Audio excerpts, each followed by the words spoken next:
Okay, so we're on part 3 here of the Schumacher CAT 3000 rebuild. Just to clarify, at the end of part 2, the battery on this camera actually ran out, so I couldn't record the completion of the rear assembly here, but I did manage to get it all together with the plate and everything. So all we have to do after that is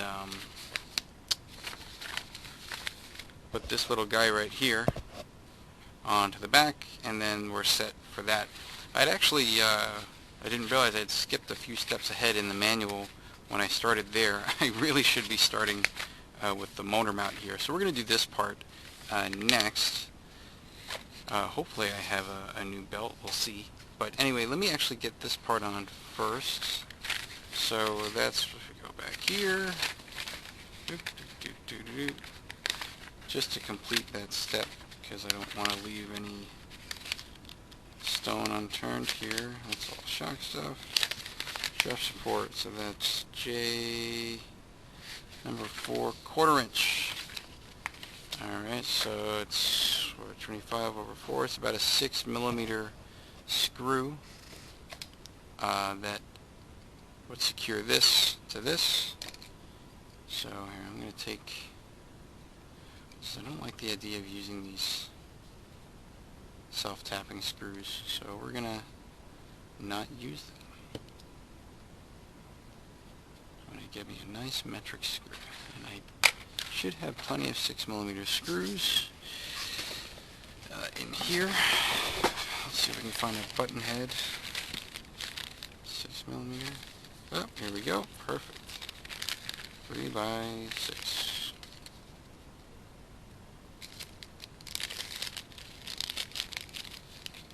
Two.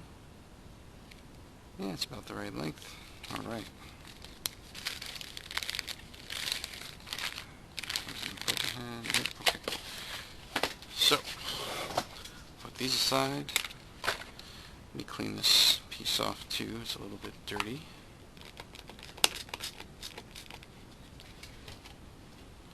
So what I like about using simple green to clean parts is that I wouldn't say it's good for your skin, but it's not particularly bad for your skin. It's relatively safe, so you don't necessarily have to wear gloves when you use it. Just so you guys can see clearly, this little strap support here is asymmetric. It has a flat side on the bottom here.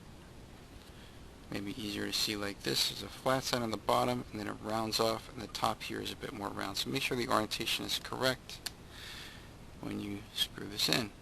Now, I think the idea here is this is going to hold this strap in, even though on the bottom you have these two countersunk holes here to mount through the strap and into the rear gearbox, but I guess this is just an additional support here on the back side.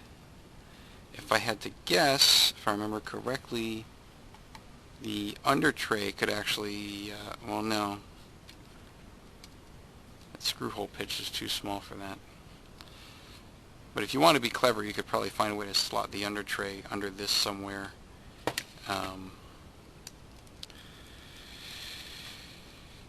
So that you can mount it with screws rather than tape.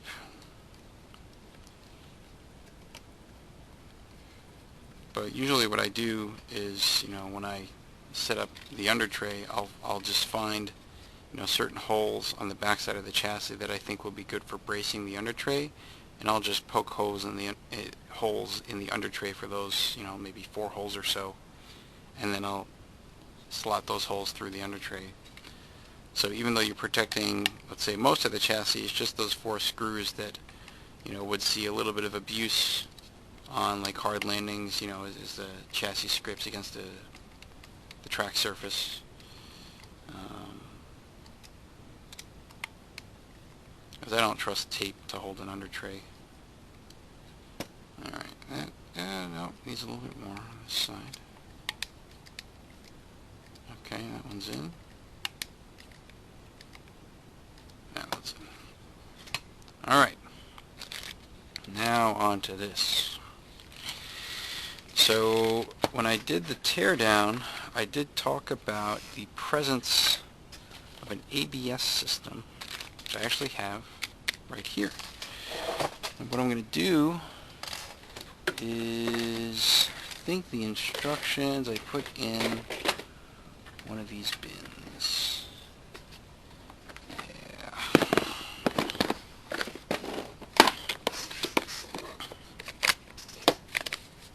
Should be this guy. It's the TDS system, which has both. Yep, okay, so this is it.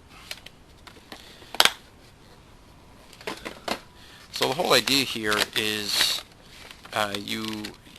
for whatever reason, the CAT 3000 came with a lace shaft that has no slipper clutch. And on certain variants of the CAT 2000 they have that as well. Maybe so they can make you pay more money to upgrade to, like a pro transmission style, slipper clutch supported lace shaft. Now this particular variant, which also is compatible with the CAT 2000, as I understand it, it has your slipper clutch on one side, and the other side, on this side here, is basically a miniature slipper clutch that couples to the front drive pulley. So that way you can adjust how much the car, freewheels on the front wheels under braking. Okay, so the Kyosho Laser ZXR and the ZXRR, they have something similar where it's not like a slipper setup, but there is a metal friction plate that you can sort of tighten or loosen with just a lock nut, so there's no spring or anything to hold the tension on the Kyosho unit, but it does the same kind of thing, and it adjusts how tight or how loose the front one-way is allowed to spin. And I do believe this lace shaft also has a hole in it so that if you just want to put a locking pin in there, right there, this locking pin right here, you can just lock the center front pulley completely, and then you don't even need to worry about this. Okay, so what we're going to do, because this is the old lace shaft, the original one, that's a non-slipper lace shaft, we're going to replace this with this guy. But in order to do that, because of the way this whole thing is put together, you actually have to take the lace shaft apart and slot it through. This is kind of why I'm not too crazy about the Schumacher design for this, because let me just put that there. For the Yokomo design, you can take the whole lace shaft and just slot it right in, because the motor mount has basically a cap. So this would be the bottom, this would be the top. Sorry, nope. This would be the bottom, this would be the top right here, I think. And basically the motor mount has a cap. So there's like little indentations in the motor mount, and you can just take the whole lace shaft out and then pop it right in. And then you just put a little cap over it to hold the bearings down. This one has no cap. It's completely, the hole for the lace shaft is completely surrounded by aluminum. So you have to basically assemble the lace shaft as you're assembling the motor mount, which is a little silly, but that's what you get. So I'm going to take this off. That's interesting. I'm going to take this off. I'm going to guess here. Alright, so I'm going to have to pop that out. I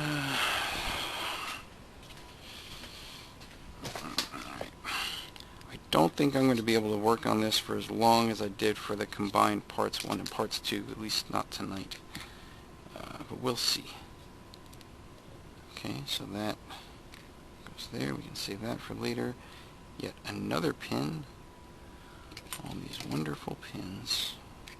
I hope you guys can see this. I hope I have the camera angle set up correctly. I never know until after I've recorded the video, and then I go look at it and I realize, whether I completely screwed up or not. Okay, so here, yeah, so this potentially we can reuse this, but it looks like there's already one on here. So this is the alloy center or front center pulley. Again, compatible with the CAT 2000, and this pin right here, this pinhole right here, you can put a little pin through that can lock it onto the lay shaft, and I believe the way this is set up, that pinhole would align with it. So this stock lay shaft, even though it doesn't have a slipper, you can have full-time four-wheel drive. So you put the pin through, assuming you have the correct lay shaft, and then there's an O-ring that goes around this to hold the pin in. I have both my CAT 2000 and my CAT 2000 EC. I used this part with the pin to lock everything down and the O-ring, but just to make sure the O-ring doesn't move around, I put a little bit of shoe goo between the O-ring and the sort of alloy housing here for the pulley. You know, I've had issues in other cars. I say in particular the associated B44 for the center drive shaft. It has kind of a similar arrangement where I think the drive cups from the slipper assembly going out to the center rear and center front drive shafts, the drive cup sort of slots onto the drive shaft with a pin and an O-ring. And on multiple occasions I've had that O-ring sort of, you know, kind of fall off or spin off at high RPMs, and then that just completely ruins your race, because then you lose, you know, you basically end up with a two-wheel drive buggy. And by the way, because in that B44, the way it was set up was that pin location was right next to your saddle packs. So if that O-ring came out and that pin came flying out, and it could impale your battery, and now you have, you know, a B44 on fire, which was never great. That car was, I had a love-hate relationship with the B44. You know, on a good day, it was an amazingly good car, but I spent probably certainly more money buying replacement parts for that thing than I spent on the car itself. And looking back, you know, granted, like, you are the sum total of your life experience, so looking back, would I have necessarily changed that? I don't know, because I did learn a lot from that car, especially like how to properly drive a four-wheel drive buggy, especially when it's fragile. But practically speaking, I would have been better off spending the money at that time maybe on a different car. I'm not sure that I would have bought the Laser ZX5 as much as I like Kyosho. The ZX5 had some pretty serious issues as well, so it wasn't necessarily that much better. So yeah, maybe maybe for a while stuck with the B44, at least until the ZX6 came out or the 22.4 came out. So yeah, there weren't that many good options. The Durango DEX410, that might have been maybe the best option at the time, looking back. But I don't know what the parts reliability was like for that car, so I can't really speak to it. So anyway, that's enough blabbing. So we have the idler pulley on there already, right? So some of this is already done, and these bearings are decent. You know, I don't think I have to replace them or anything. Maybe clean this one up though. Where is, right here, super old toothbrush. You just brush the dirt away.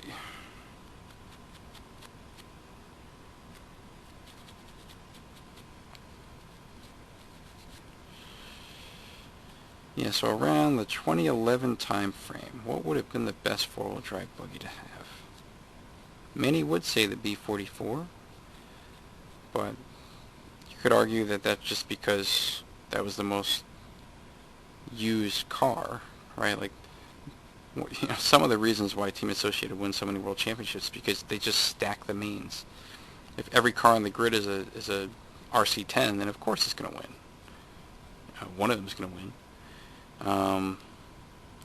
What other cars were the 2011 Worlds? Yeah, Jared Tebow had the ZX5. He was very fast with that. I think he had the lead for a little while in a couple of the mains. And then the Durango. The Durango was a super fast car. So yeah, Either the Kyosho or the Durango would probably have been better choices if I were like doing it from scratch. Ooh, that bearing does need a bit. That was a little crunchy. Alright, so that I have to undo this. Man, what a freaking mess. Okay, so let's make sure we got this right here.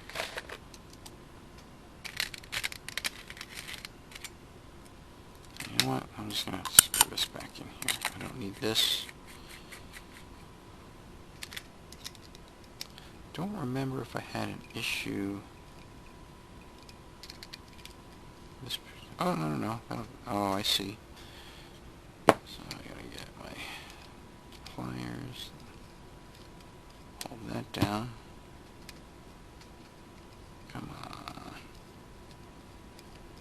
on. Alright. So, ooh, that is a nasty looking. So basically there's that little clip there. Doesn't look like an E-clip, it looks like a C-clip. It holds that bearing down. It looks like this seal housing for that bearing is kind of impaled somehow. Alright, so we gotta get that out of there. Frickin' great. Alright, how can we do that? Not easily, that's for sure. Alright, so in which case, if I can't get it out from that direction, I should just put it back on, and then that way I have the frame of this motor mount to give me essentially better grip on that part, and then I can just focus on trying to get that little clip out, which is probably a lot easier said than done, if I had to guess.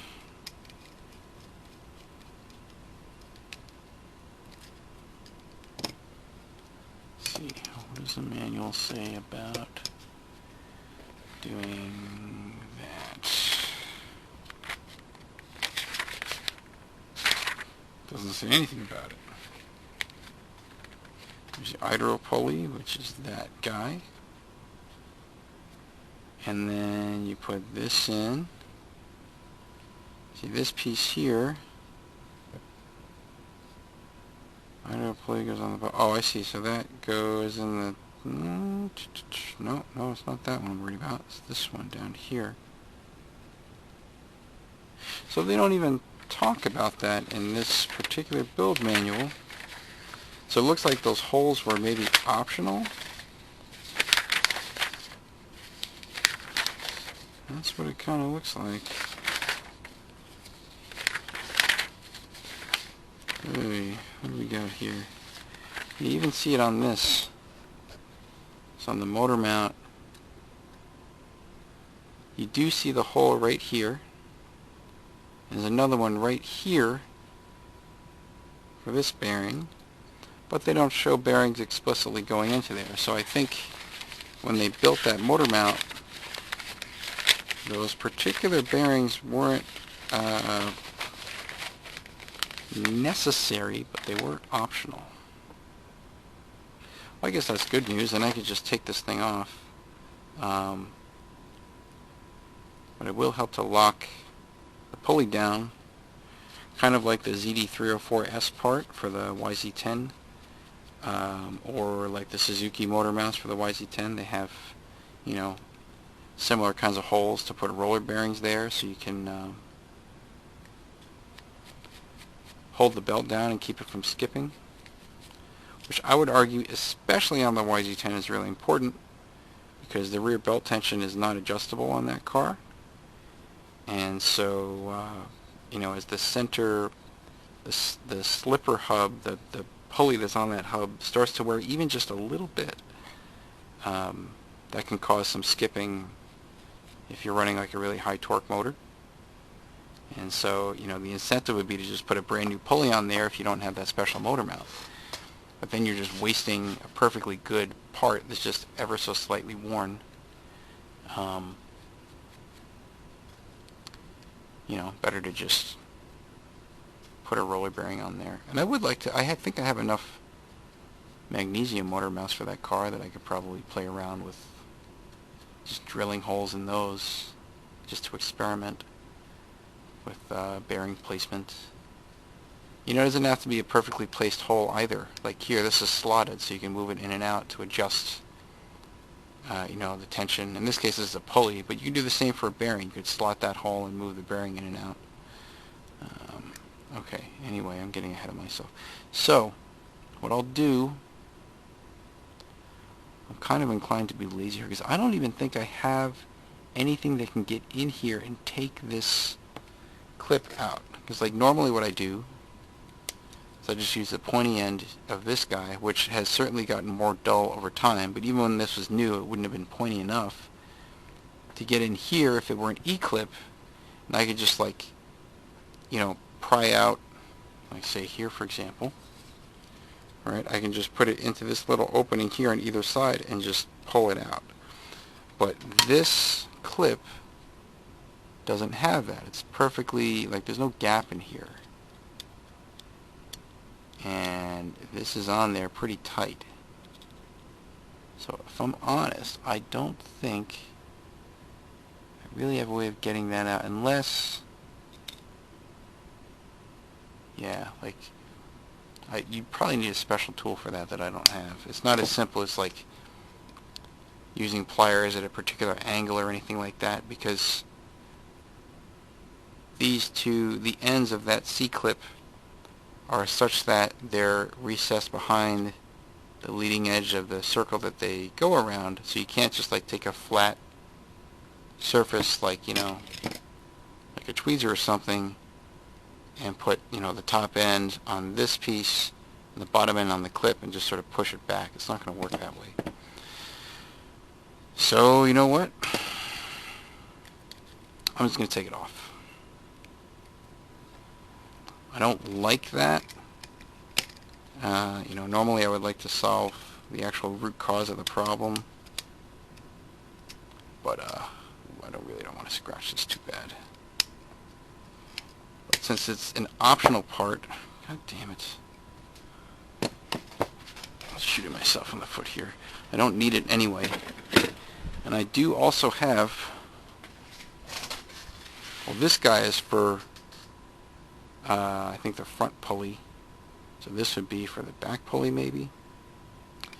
Either way,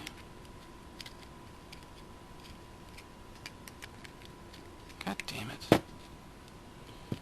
Alright, you know what, let me just see if I can, there we go.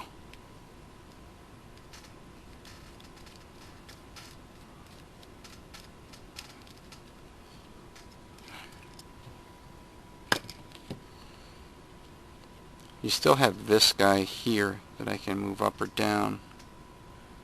That's just a pulley.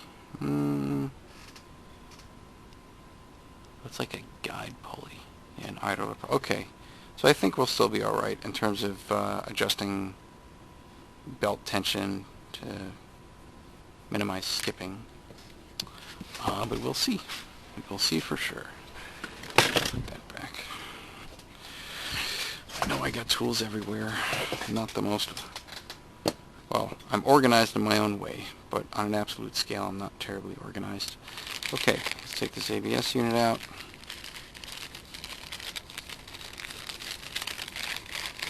Bloop. And then we'll put all these guys in here.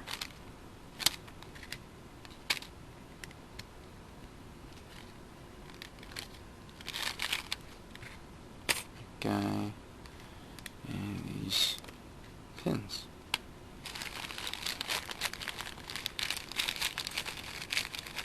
Sorry, let me do it this way, like this. I'll put that in here. Oops.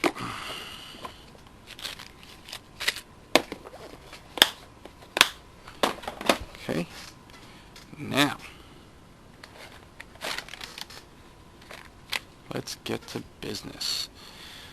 So the way this is going to, yeah, so this manual actually assumes that you bought it for the CAT 2000, because this whole housing here is a CAT 2000 rear gearbox and or lower gearbox and motor mount. So we got to install it on this guy, which is going to be fun. So I have to sort of combine these two manuals in such a way. So this, let's say it goes this way. So this is where the ABS unit is going to go, and this flanged bearing is going to go here. Great. Alright, so let's see if I can just kind of keep it simple. So we take it out in the order apart. We're going to do this, the spring, and then what do we got here? There's another, it looks like there's some funny business going on here. Another washer. And what is this doing? Is this just beat up or something? What's going on?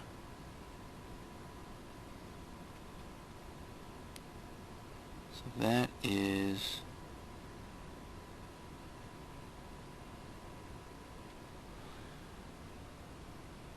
alright. It looks like maybe it's just part of this. Oh, I see. So he shimmed the bearing, the actual flange on this bearing. He must have shimmed it for some reason. So I'm just going to put that aside because we still have this flanged bearing here. And then, okay. There's another shim here for this hub. But this is not specific about whether or not, it doesn't say much about this part of the assembly, which sucks. Alright, do I have another? I thought I had another manual of that. Let me double check.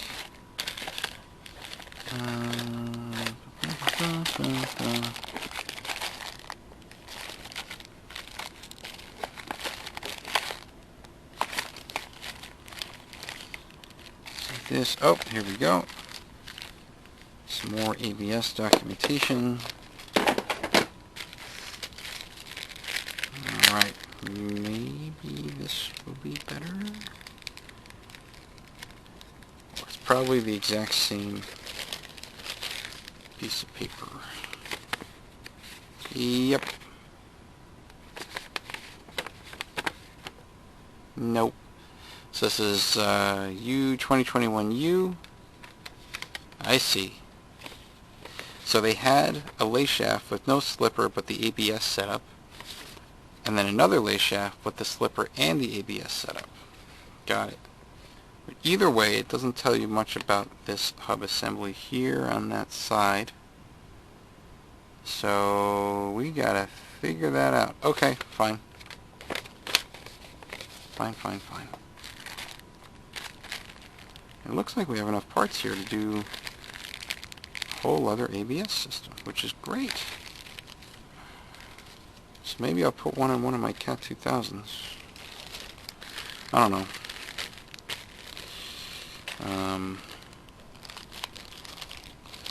What was I going to do? I like having full-time four-wheel drive. I don't necessarily feel like I need adjustable braking. But if you're on a high enough grip track, it could certainly be helpful.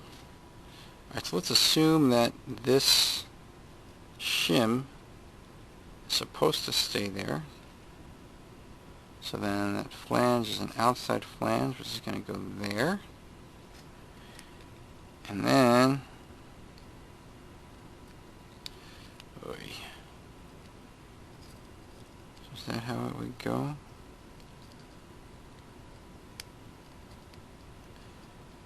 No, because then this housing can just go all the way in like this. Something is not right, unless the flange goes the other way. So the way this is set up, see, This has the flange on the outside. I wonder. It's basically a symmetric part. Can I or should I flip it around? That's the million-dollar question. But this shows the flange on the outside as well for that bearing. So that means that's a 4x8, which is this. And that goes right in there. Okay, well maybe when everything's assembled, then this thing won't move around. Oh boy. Alright, well, let's put this on here. I'll just finger tighten it for now. See, that can move around. Okay. That bearing's pretty good. Now we gotta get to this bearing, which is for the other side of this guy. So that's gonna go like this. Alright. And that means we also have to get that center belt in there. So let me first also see if I have any extra center belts. I don't fully recall if gave me spare belts or not. Might have. That's just a whole other additional motor mount. How nice. That stuff. Here's your arms. Right, towers. Oh, right, belts. Okay. So, let's see. Looks like we got a few front belt, rear belt. So we're looking for front belt predominantly. Okay, so those are all. This looks like it's too small to be a front belt. Speed Flex front belt 4mm CAT 3000. What? Okay. So you got these 6mm belts. That's interesting. Maybe it's just the way that it's... Oh, right. That's for the CAT 2000.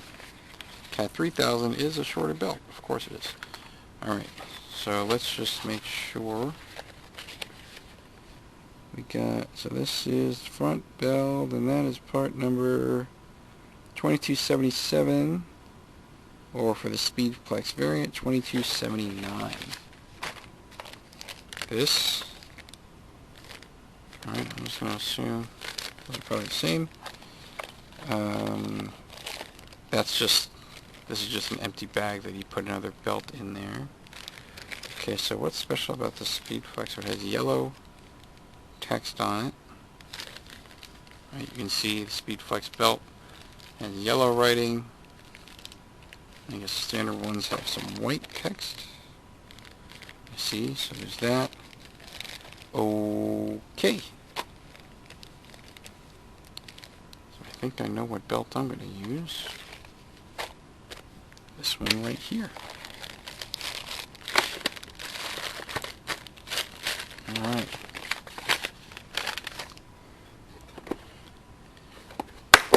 By the way,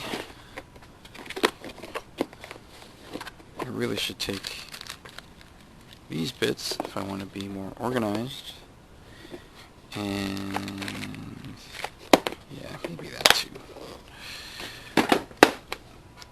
And move these over here because they're really part of the same system. Alright. Speed Flex belt. Super. We're going to use... One of these is worn out. Okay, not that one.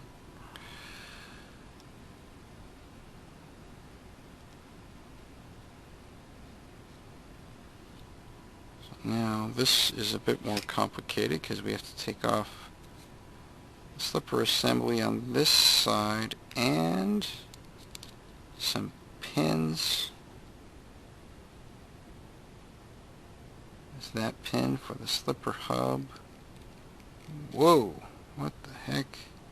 Oh, there's like a thrust bearing in here. What the hell? Isn't that wonderful? Okay. Yeah, look at that. So for this center rear pulley, you have two bearings and a thrust bearing. Why would you need... Why the fuck would you need that? Alright, so we're going to take that out. Very carefully.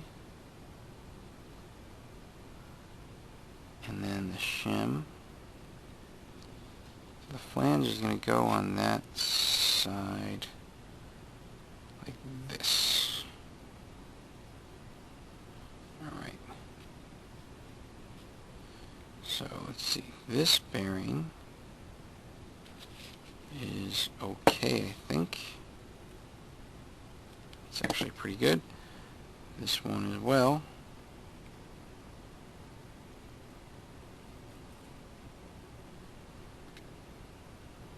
Let's see. Yeah, alright, so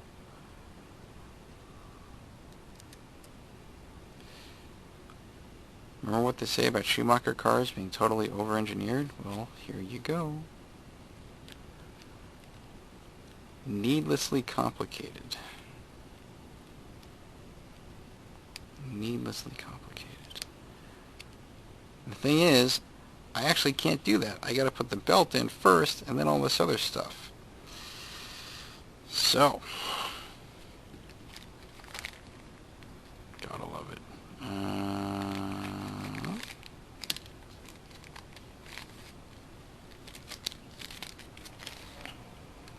And there.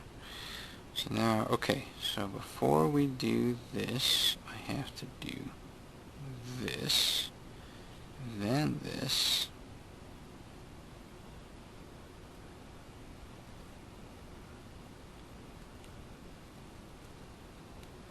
now maybe this is why the CAT 3000 didn't have a particularly long lifespan. It's a pretty complicated car, but then you look at the modern CATs, they're no better.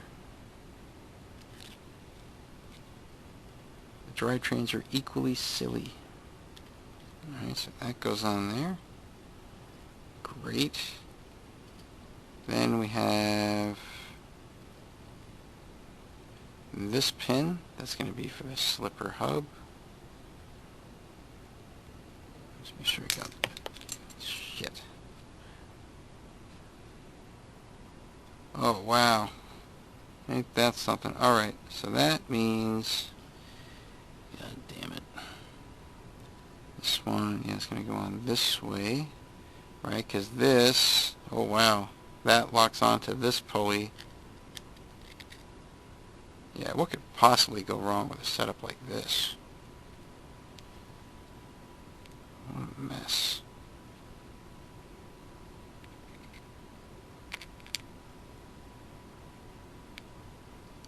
See, now we gotta make sure we find the pin. Is it in there? Come on. Oh, it's a little bit off. Just like that. Okay. My God. Then we do this. Then we do this. Then we do this. Then we do this.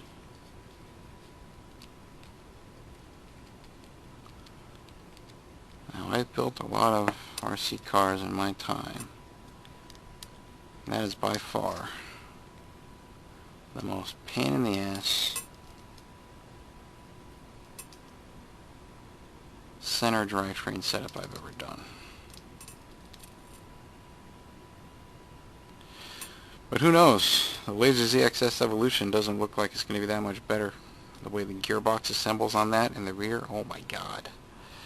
Okay, but see, you got this roller bearing here holding this belt down, right? That other one that we took out here will be holding this belt down. But that's a bad bearing and I can't really find a good way to take it out, so that's just going to float, but we can still rely on this to keep it nice and tensioned. And because I took that roller bearing out, it should actually make it easier to get a belt into and out of here, because you don't have to like slot it around that roller bearing, you just throw it in there. Okay, so looks like the part's actually done. Oh right, I can put this in here. Forgot about that. Put you a second.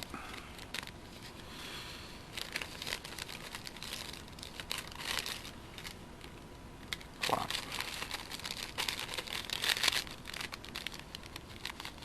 That's done. We can put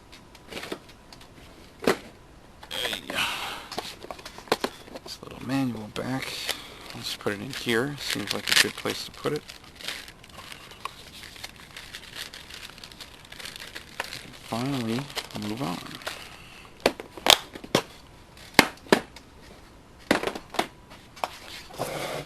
Alright, so with that presumably done, everything's kind of disorganized here. So we'll do the steering rack in a bit, the shocks in a bit. Let me just get to putting the motor mount on. Yeah, something tells me either, you see that the page ordering is page 3, page 5, page 6, 7, like, it looks like that's the correct ordering, but then where in the manual does it show the motor mount being mounted other than the 3D, you know, blow-up view?